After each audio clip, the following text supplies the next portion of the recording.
नमस्कार दोस्तों, मेरा नाम है विजय कुमार गिरी और मैं आप लोगों का एक बार फिर से स्वागत करता हूं अपने यूट्यूब चैनल जिसका नाम है सुगा क्लासेस फॉर एग्रीकल्चर। दोस्तों, आज हम सब लोग पढ़ने वाले हैं एक कॉम्पिटिटिव बुक ऑफ एग्रीकल्चर जिसको डॉक्टर निमरा सुंडा जी ने लिखा है। इसमें आज हम लोग पढ़ेंगे हार्टिकल्चर में वेजिटेबल प्रोडक्शन के बारे में। और वेजिटेबल कौन से पढ़ने वाले हैं? वेजिटेबल पढ़ने वाले हैं हम टोमेटो के बारे में, टमाटर के बारे में। जो कुछ भी इंपॉर्टेंट चीज़ें इस बुक में दी गई हैं इसके बारे में डिटेल में समझेंगे, डिटेल में जानेंगे कि टमाटर से रिलेटेड जो कुछ भी इम्पोर्टेंट चीज़ें हैं, जो कुछ कॉम्पिटिटिव एग्जाम में पूछे जा सकते हैं या जिनके पूछे जाने की संभावना है, जो बहुत इंपॉर्टेंट हैं, इनके बारे में डिटेल में पढ़ेंगे। तो चलिए शुरू करते हैं और समझते हैं टमाटर के बारे में। सबसे पहले हम जान लेते हैं कि जो टोमेटो होता है इसका जो बोटेनिकल नेम होता है या फिर साइंटिफिक नेम होता है वो होता है लाइकोपर्सिकन स्कुलेंटम। ठीक, क्या होता है? लाइकोपर्सिकन स्कुलेंटम होता है। इसकी जो फैमिली होती है यानी कि किस कुल से ये बिलोंग करता है, तो ये सोलेनेसी फैमिली से बिलोंग करता है, जिससे आलू बिलोंग करता है, चिली बिलोंग करता है और इसी से बैगन भी बिलोंग करता है।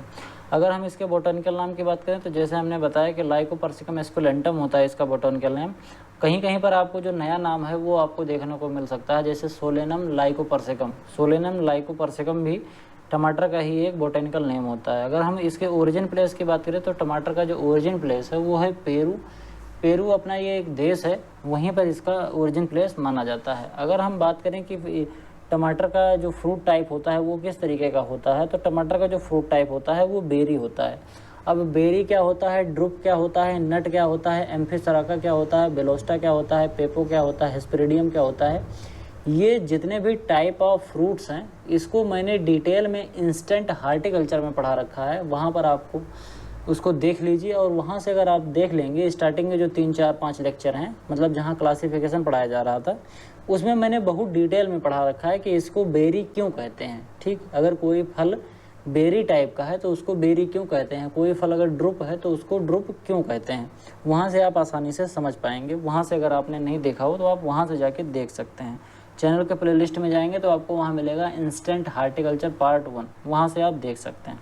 अगर इसमें रेड कलर की बात करें कि टमाटर में रेड कलर किसकी वजह से होता है, तो टमाटर में रेड कलर एक पिगमेंट होता है, उस पिगमेंट का नाम होता है लाइकोपिन, और इसी पिगमेंट की वजह से हमारा जो टमाटर होता है वो लाल कलर का होता है। अगर हम बात करें पॉपुलर वेराइटी की टमाटर की कौन कौन सी वेराइटी हैं जो काफ़ी ज़्यादा पॉपुलर हैं, तो उसमें जो पूसा रूबी है ये बहुत ही अच्छी वेराइटी है और बहुत ही ज़्यादा पॉपुलर है। और एक जो दूसरी वेराइटी है वो है अर्का विकास। तो पूसा रूबी और अर्का विकास ये जो दोनों वेराइटी हैं, ये दोनों वेराइटी काफ़ी ज़्यादा इम्पॉर्टेंट हैं और ज़्यादा मात्रा में इसको ग्रो किया जाता है। इसके बाद अगर हम आगे बात करते हैं तो हमारा जो ये सीड रेट है टमाटर का, नॉर्मल कंडीशन में जो टोमेटो का सीड रेट होता है वो 350 से 400 ग्राम पर हेक्टेयर, मतलब अगर हम 350 ग्राम से 400 ग्राम सीड ले लेते हैं टमाटर का और उसको नर्सरी इसकी तैयार कर लेते हैं, तो बाद में नर्सरी के तैयार होने के, नर्सरी 1 महीने में तैयार हो जाती है, 30 से 35 दिन में। इसकी हम अगर ट्रांसप्लांटिंग करते हैं अपने 1 हेक्टेयर फील्ड में तो ये इतना इनफ होता है। अगर कितना है हमारा सीड, 350 से लेके 400 ग्राम के आसपास सीड, मतलब आधा किलो, लगभग 350 से 400 ग्राम सीड आपको लगाना पड़ेगा, तो सीड बहुत ज़्यादा नहीं लगता है। इसके बाद अगर हम बात करें मेजर पेस्ट की, तो जो मैंगो में ज़्यादातर टोमेटो में जो मेजर पेस्ट लगते हैं उसमें सबसे जो इम्पॉर्टेंट पेस्ट है वो है फ्रूट बोरर। इस तरीके का फ्रूट बोरर आपको देखने को मिलता है जो आपको टमाटर के फलों पर देखने को मिलेगा। ये क्या करता है, टमाटर के अंदर छेद कर देता है खा के और इसके अंदर के पल्प को खा लेता है। अगर हम बात करें जो टोमेटो फ्रूट बोरर होता है, इसका जो साइंटिफिक नेम है वो क्या है, वो है हेलिकोबर्पा स्पेसीज। हेलिकोबर्पा स्पेसीज जो होता है ये टमाटर का जो फ्रूट बोरर है उसका ये साइंटिफिक नाम होता है। इसके बाद हम बात करते हैं टोमेटो ससेप्टेबल फॉर फ्रॉस्ट। ये फ्रॉस्ट एक कंडीशन होती है जब ठंडी में बहुत ज़्यादा टेम्परेचर डाउन हो जाता है, तो टेम्परेचर के डाउन हो जाने की वजह से क्या होता है कि जो एनवायरनमेंट का जलवाष्प है, यानी कि एनवायरनमेंट में जो कुछ भी थोड़ी सी ह्यूमिडिटी होती है, वो ह्यूमिडिटी कंडेंस हो जाती है, संघनित होकर क्या बन जाती है, पत्तियों के ऊपर आकर ये चिपक जाती है। जैसे आप यहाँ देख सकते हैं ये हरी हरी कलर की पत्तियाँ हैं, लेकिन अगर आप इसको ध्यान से देखेंगे तो आप ये पाएंगे कि ये जो हरी पत्तियाँ हैं ये इसके ऊपर बर्फ़ की एक बहुत ही पतली सी परत बन गई है और इसी वजह से ये पत्तियाँ दिख नहीं रही हैं। तो इसी कंडीशन को फ्रॉस्ट बोलते हैं। कहने का मतलब ये है कि ठंडी के समय पे जब ठंडी बहुत ज़्यादा पड़ने लगती है, जिस समय पर पत्तियों के ऊपर एक बर्फ़ की बहुत हल्की सी परत चढ़ जाती है, बहुत पतला सा माइन्यूट सा बर्फ़ होता है, बर्फ़ की परत होती है। अगर आप उसको हाथ से छुएंगे ऐसे तो आपको लगेगा जैसे पाउडर जैसा, देखने में तो पाउडर जैसा लगता है, लेकिन जब आप हाथ लगाएंगे तो तुरंत ही वो गल जाएगा, क्योंकि हमारा हाथ थोड़ा बहुत गर्म होता है, तो जैसे हम छुएंगे वो थोड़ा सा तुरंत ही पानी में कन्वर्ट हो जाएगा। तो वो जो टमाटर होता है ये इसके प्रति बहुत ससेप्टेबल होता है। अगर चिलिंग टेम्परेचर गया और फ्रॉस्ट की कंडीशन हुई तो पत्तियां सूखने लगती हैं, और उसी समय अगर ह्यूमिडिटी बढ़ गई, बरसात हो गई, तो पाउडरी मिल्ड्यू वाली डिजीज़ है ये भी लगना स्टार्ट हो जाएगा। और अगर ज़्यादा चिलिंग टेम्परेचर हो जाएगा तो इसके पत्तियों के अंदर की जो कोशिकाएँ होती हैं वो डैमेज हो जाती हैं, और इससे जो होता है वो स्कॉर्चिंग इफेक्ट आने लगता है, हमारी जो पत्तियाँ होती हैं वो ख़राब होने लगती हैं। इसके बाद है tomato fruits generally regarded as protective food. ये जो टमाटर का फ्रूट होता है ये क्या माना जाता है, ये एक प्रोटेक्टिव फूड माना जाता है। प्रोटेक्टिव फूड का मतलब ये होता है कि इससे हमारे बॉडी में इम्यूनिटी बढ़ती है, इसी वजह से इसको प्रोटेक्टिव फूड माना जाता है। In adverse condition tomato crop is spray with CPCA for higher fruit setting. ये CPCA एक तरीके का हार्मोन होता है, चाहे हम 2,4-D डालें, चाहे CPA डालें और चाहे CPCA डालें, इन सभी हार्मोन का अगर हम छिड़काव कर सकते हैं, कि इनमें से किसी एक हार्मोन का अगर छिड़काव कर देंगे तो इससे क्या होता है कि फ्रूट सेटिंग की जो है जनसंख्या बढ़ जाती है। कहने का ये मतलब है कि किसी प्लांट में अगर 20 फ्रूट लगने थे तो अगर हम इस हार्मोन को डाल देंगे तो 20 की जगह पे हमको 25 फ्रूट देखने को मिलेंगे। इसीलिए जो हाइब्रिड वैरायटीज़ हैं टोमेटो की, उसमें इस तरीके के हार्मोन का छिड़काव करा जाता है जिससे कि पर प्लांट हमको ज़्यादा प्रोडक्शन मिल पाए।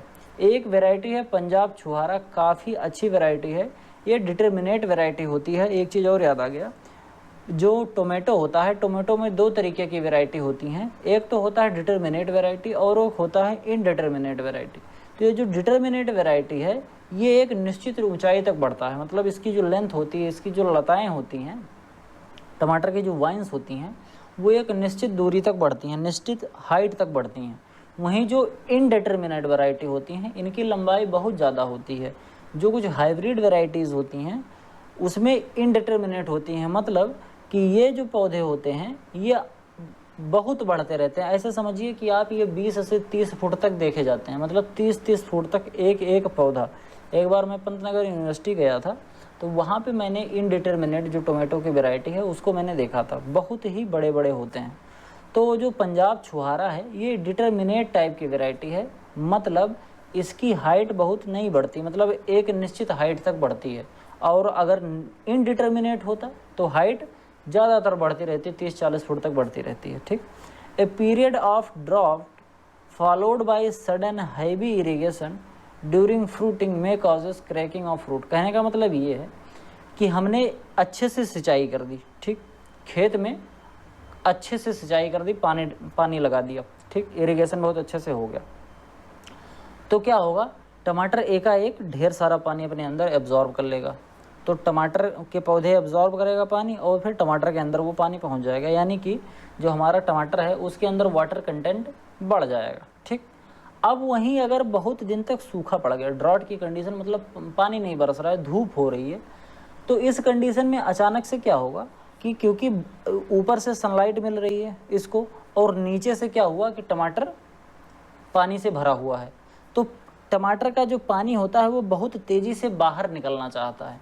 ठीक, क्योंकि धूप ज़्यादा हो रही है, सूखा ज़्यादा है, इन्वायरमेंट में शुष्कपन ज़्यादा है, ह्यूमिडिटी कम है और हमने खेत में सिंचाई कर रखी है तो टमाटर में पानी बढ़ गया है।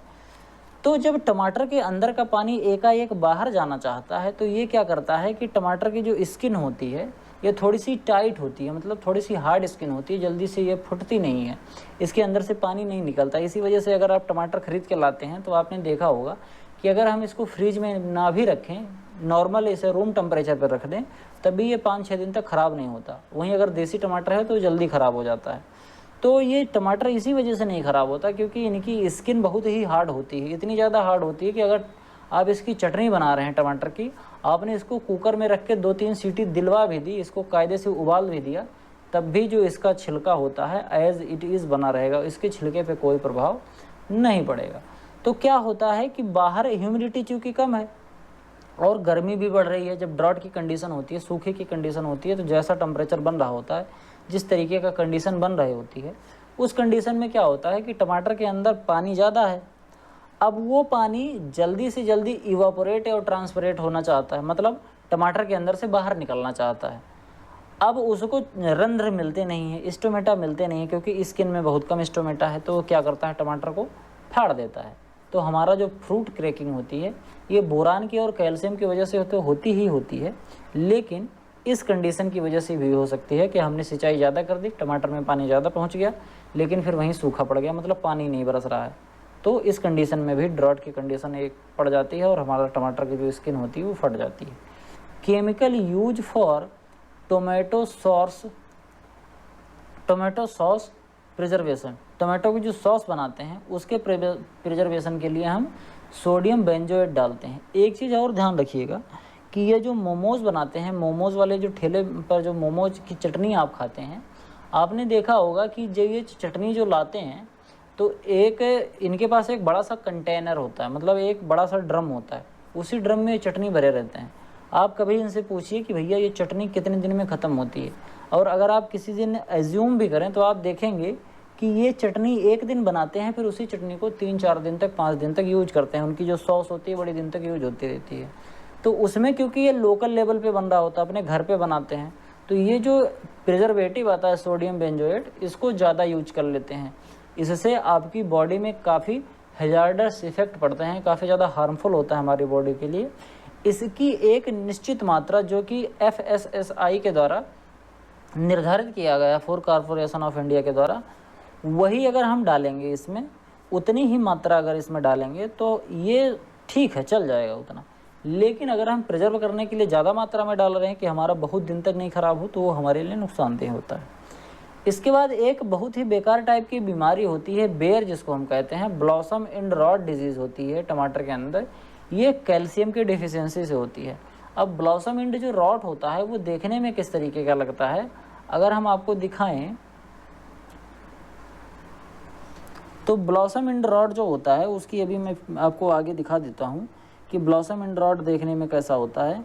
वैसे मैं आपको बता दूँ कि आपने ये, जैसे मान लीजिए ये टमाटर है, ठीक। अब ये टमाटर के ऊपर की ये यहाँ पर वो है कि जहाँ से ये पौधे से सटा हुआ, मतलब पौधे से अटैच है। तो ब्लॉसम एंड रॉट में क्या होता है कि यहाँ जो टमाटर का ये नीचे वाला पोर्शन होता है ये काला पड़ जाता है और यहीं से ये सड़ना शुरू कर देता है। ये काले काले यहाँ पर स्पॉट बन जाता है, तो रॉटिंग होने लगती है। तो इसी को हम कहते हैं ब्लॉसम एंड रॉट, मतलब ये जो एंड पोर्शन होता है टमाटर का ये सड़ने लगता है। ये क्यों सड़ता है? ये कैल्शियम की डेफिशिएंसी से सड़ता है। Tomato is a day neutral and self pollinated plant. टमाटर के अंदर सेल्फ पॉलिनेशन होता है और इसके साथ साथ ये डे न्यूट्रल प्लांट है, मतलब इसका सनलाइट के टाइम पर, यानी कि बहुत ज़्यादा देर तक सनलाइट रह रही है दिन में या कम टाइम के लिए रह रही है, बहुत ज़्यादा इफेक्ट नहीं पड़ता इसका, क्योंकि डे न्यूट्रल है। सनलाइट को लेके ये थोड़ा सा न्यूट्रल है। अगर सनलाइट कम भी मिलेगी तो इसका काम चल जाएगा और ज़्यादा मिलेगी तब भी इसका काम चल जाएगा।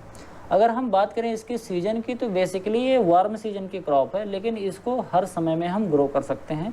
तो ये बताना काफ़ी ज़्यादा कठिन हो जाता है कि ये किस सीज़न का है, खरीफ का है कि रबी का है कि जायद का है। वैसे हम बात करें तो ये वार्म सीजन का है, यानी कि ग्रीष्म ऋतु की फसल है, जिसको हम क्या बोलते हैं, खरीफ सीजन बोलते हैं। ये गर्मी होता है, समझ गए। अब हम आगे बात करते हैं। अगला जो है वो है सीड रेट। क्या है सीड रेट? अभी जैसे मैंने कि बताया था आपको कि नॉर्मल कंडीशन हो तो 350 से लेकर 400 ग्राम सीड जो होती है वो 1 हेक्टेयर के लिए उपयुक्त होती है। लेकिन वहीं अगर हम हाइब्रिड यूज कर रहे हैं तो क्योंकि हाइब्रिड का प्रोडक्शन ज़्यादा होता है और इसके जो पौधे होते हैं इनकी ग्रोथ भी ज़्यादा होती है, तो पौधे बड़ी दूर तक फैल जाते हैं। तो इस कंडीशन में हम इसकी स्पेसिंग दूर दूर रखते हैं, पौधे से पौधे की दूरी और लाइन से लाइन की दूरी। और अगर हम पौधे से पौधे की दूरी और लाइन से लाइन की दूरी अगर दूर दूर रखेंगे तो इस कंडीशन में क्या होगा कि हमारा जो सीड रेट की डिमांड है वो घट जाएगी।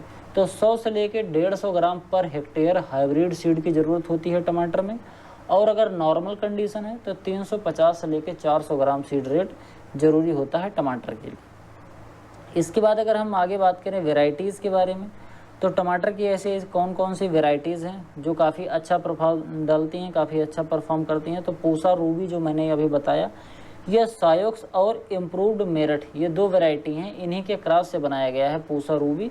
तो एक चीज़ आप ज़रूर जान लिए कि पूसा रूबी किसकी वैरायटी है, तो टमाटर की वैरायटी है। ये कैसी वैरायटी है, एक हाइब्रिड वैरायटी है।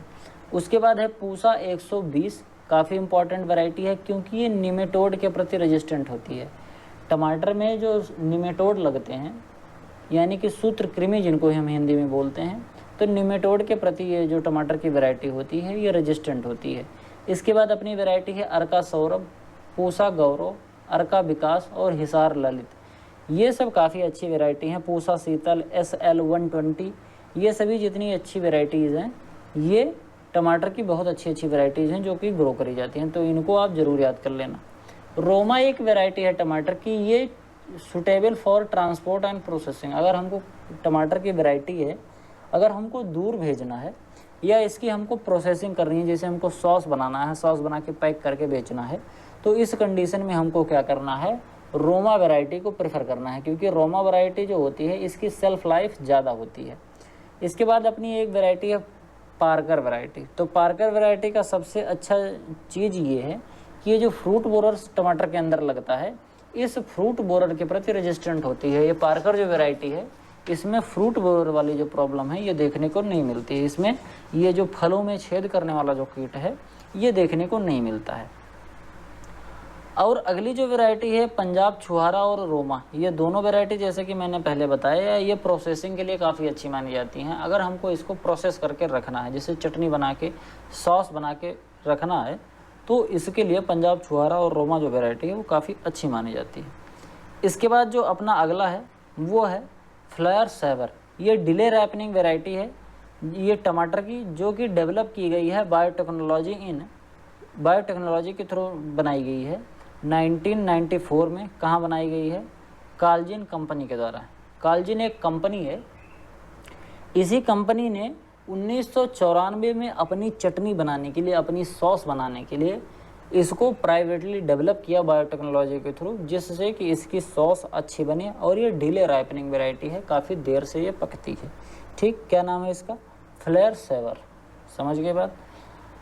आगे बढ़ते हैं। ब्लाइट ऑफ टमाटो एक बैक्टीरियल डिजीज़ होती है ब्लाइट। इस तरीके का सिम्टम देखने को मिलता है। ब्लाइट में इसकी जो पत्तियां होती हैं वो सूखने लगती हैं और ब्राउन कलर के स्पॉट आपको देखने को मिलते हैं टमाटर में। ये स्पॉट अंदर की तरफ को धंसे हुए होते हैं।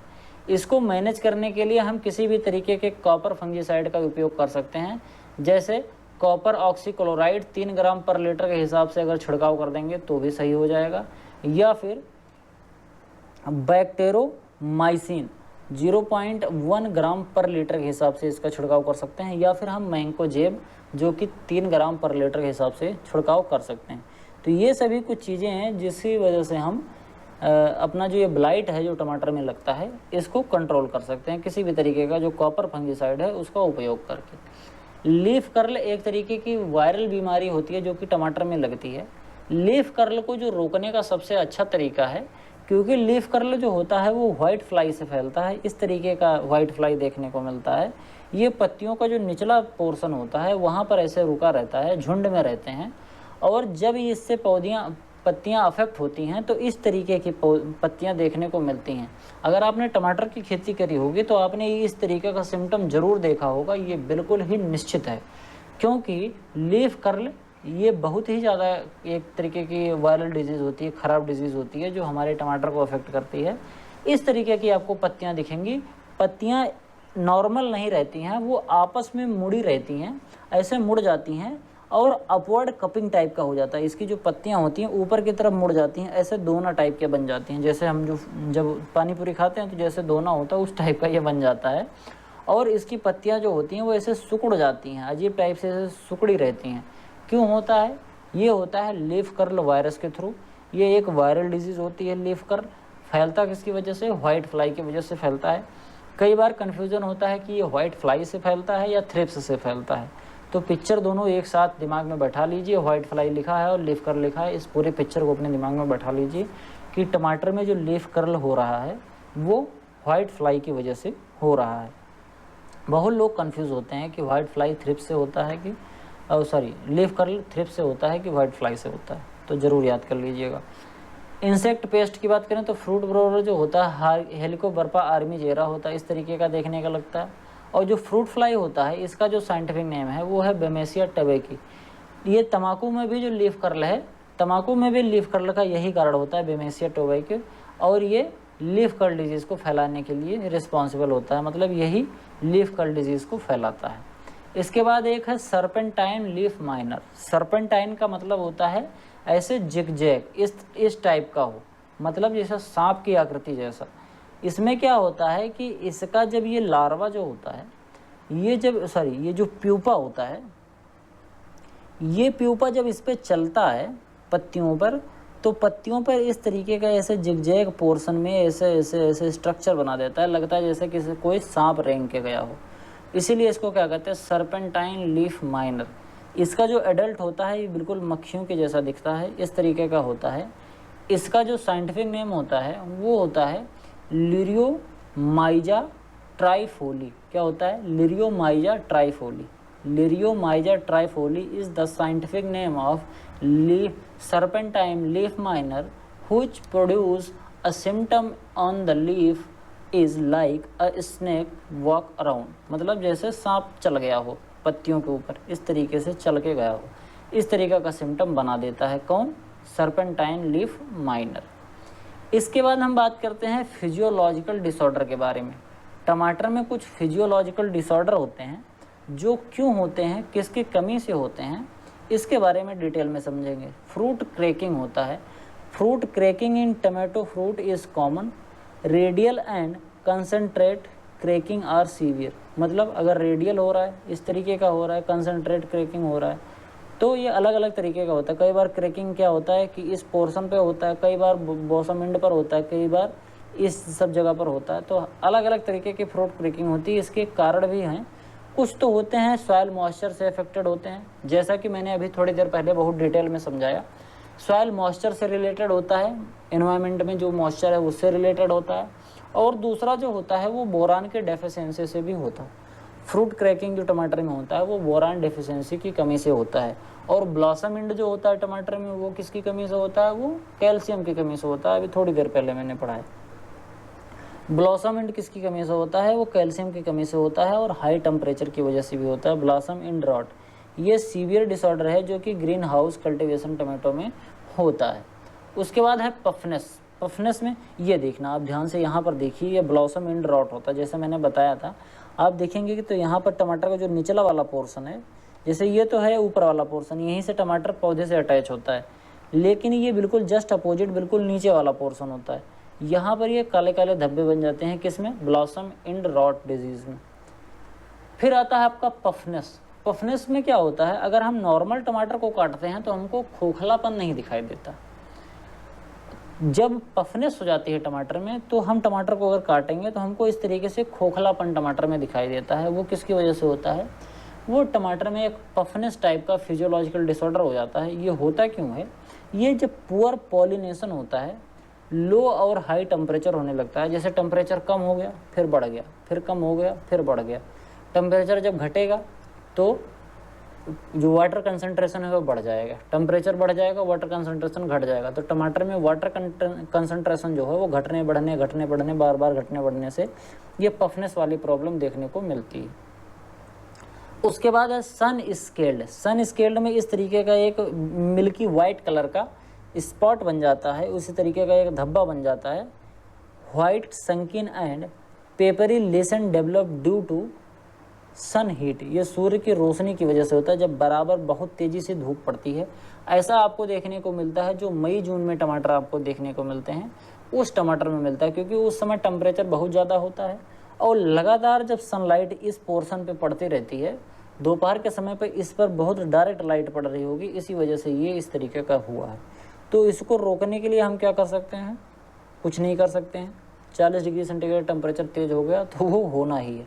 इसको रोकने के लिए आप टेम्परेचर को कंट्रोल कर सकते हैं। टेम्परेचर को कंट्रोल करने के लिए आपको पौधे ज़्यादा से ज़्यादा लगाना चाहिए। आप लोग देख रहे होंगे कि इन दिनों इतनी ज़्यादा गर्मी है, जब कभी मुझे फील्ड वर्क पे जाना होता है अपनी ड्यूटी के दौरान, अगर फील्ड वर्क में मुझे जाना होता है, तो अभी मैं 2-4 दिन से फील्ड वर्क में थोड़ा जाना पड़ रहा है, तो मुझे ऐसा महसूस हो रहा है, क्योंकि मैं पिछले लगभग 10 साल से, आप ऐसा कह सकते हैं कि पिछले मैं 10 साल से बाहर नहीं निकला इन द सेंस ऑफ कि मैं 5 घंटे 4 घंटे 2 घंटे लगातार धूप में काम नहीं किया हूँ, मतलब इस ठेठ गर्मी में।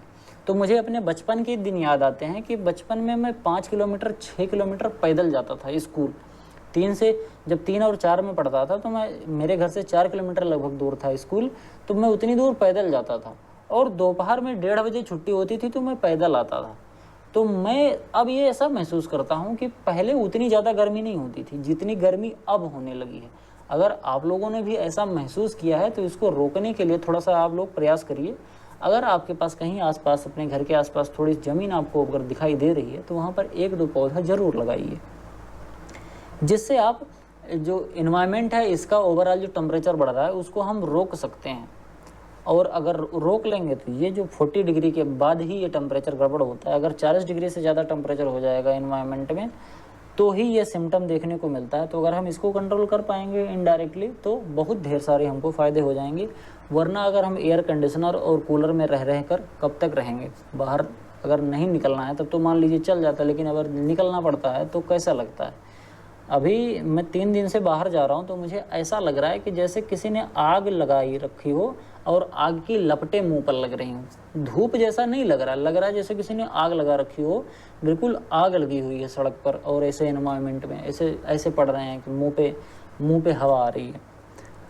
इसके बाद होता है कैट फेस। आपने देखा होगा टमाटर में इस तरीके से ऐसे दबा दबा लगता है। ऐसा लगता है कि जैसे टमाटर जब छोटा था तो किसी ने इस पर रबड़ बैंड चढ़ा दिया हो।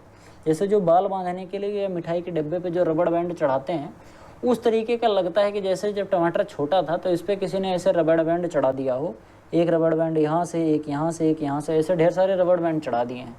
और ये रबड़ बैंड चढ़ जाने की वजह से इनका मतलब ग्रोथ नहीं हुआ। जैसे यहाँ दब गया, यहाँ दब गया। जैसे आपने महसूस किया होगा कि जो पौधे होते हैं, जो बड़े बड़े पेड़ होते हैं, अगर इन पेड़ पर आपने रस्सी बांध दी या कोई तार बांध दिया, गांव में अधिकतर होता है, लोग क्या करते हैं कि कपड़े सुखाने के लिए इस पेड़ से लेके उस पेड़ तक तार बांध दिए, जिसपे फिर वो कपड़ा सुखाते हैं। वो तार जब 5-6 साल 10 साल लगा रहता है, तो क्योंकि पेड़ जो होता है उसका जो मेन स्टेम होता है वो धीरे धीरे बढ़ता है, उसका डायमीटर बढ़ता है, धीरे धीरे मोटा होता जाता है। लेकिन क्योंकि तार बंधा है तो वहाँ पर वो बढ़ नहीं पाएगा, तो क्या होता है, वहाँ पर दब जाता है। इसी तरीके से इस पे भी लगता है कि टमाटर दब गया है। इसको क्या कहते हैं? कैट फेस डिसऑर्डर बोलते हैं। एक तरीके का फिजियोलॉजिकल डिसऑर्डर होता है। ये क्यों होता है? ये होता है जब कोई एबनॉर्मल ग्रोइंग कंडीशन होती है।